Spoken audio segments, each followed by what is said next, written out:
Iran Israel যুদ্ধ আর বিশ্ববাজারের অস্থিরতা এর মাঝেই বাংলাদেশের তেলের পাম্পগুলোতে হঠাৎ শুরু হয়েছে হাহাকার। ফিলিং স্টেশনের মাইলের পর মাইল লাইন, কোথাও কোথাও ঝুলছে অকটেন নেই লেখা নোটিশ। কিন্তু অদ্ভুত তথ্য হলো দেশের অকটেনের চাহিদার অর্ধেকই উৎপাদিত হয় নিজেদের গ্যাস ক্ষেত্রে। তাহলে কেন এই সংকট? আমরা কি আসলেই বড় কোনো বিপদের দিকে যাচ্ছি? নাম আলাদা হলেও পেট্রোল ও অকটেন মূলত একই ধরনের জ্বালানি তেল। উচ্চমানের পেট্রোলকে বলা হয় অকটেন। জ্বালানি তেলে অকটেন রেটিং দেখে মূলত গুণগত মান বোঝা যায়। উচ্চমানের মোটর গ্যাসোলিনে অকটেন রেটিং বেশি থাকে, যা অকটেন নামে পরিচিত। মোটরসাইকেল, প্রাইভেট কার, মাইক্রোবাসে সাধারণত জ্বালানি তেল হিসেবে অকটেন ও পেট্রোল ব্যবহৃত হয়। জ্বালানি তেলে অকটেন রেটিং যত বেশি থাকে, ইঞ্জিন তত বেশি চাপ সহ্য করতে পারে। তাই পেট্রোল চালিত গাড়িতেও অনেক অকটেন ব্যবহার করে। বিশেষ করে মোটরসাইকেলের ক্ষেত্রে এটি দেখা যায়। বাংলাদেশ পেট্রোলিয়াম কর্পোরেশন বিপিসির তথ্য বলছে 2024-25 অর্থ বছরে দেশে অকটেন বিক্রি হয়েছে 4,15,000 টন।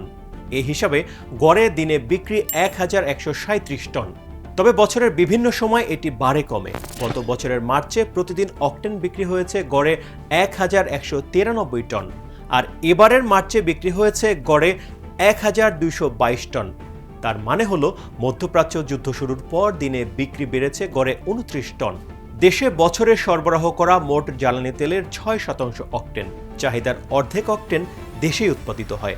বিপিসির তথ্য বলছে গত অর্থ বছরে দেশে চাহিদার 50% অকটেন দেশে উৎপাদিত হয়েছিল, বাকি 50% আমদানি করা হয়। দেশে অকটেন উৎপাদিত হয় বিভিন্ন গ্যাস ক্ষেত্রে গ্যাসের উপজাত হিসেবে পাওয়া ও আমদানি করা কনডেনসেট শোধন করে। সরকারি জ্বালানি তেল শোধনাগার একসময় তা তৈরি করলেও এখন আর সেখান থেকে কোনো অকটেন পাওয়া যায় না। তবে দেশের 4টি বেসরকারি শোধনাগার থেকে নিয়মিত অকটেন কেনে বিপিসি। এই 4টি শোধনাগার হচ্ছে চট্টগ্রামের super petrochemical limited, Partex petro limited, নরসিংদীর অ্যাকোয়া রিফাইনারি লিমিটেড ও বাগেরহাটের পেট্রোম্যাক্স রিফাইনারি লিমিটেড। এছাড়া সরকারি গ্যাস কোম্পানির নিজস্ব ফ্র্যাকশনেশন প্ল্যান্ট থেকেও অকটেন পায় বিপিসি। আমদানি করা অকটেনের জাহাজ সাধারণত 40 থেকে 45 দিন পর আসে। এই হিসাবে গত মার্চে অকটেন নিয়ে কোনো জাহাজ আসার কথা ছিল না। জরুরি পরিস্থিতি বিবেচনায় বাড়তি অকটেন কেনার সিদ্ধান্ত হলেও তা মার্চে আসেনি।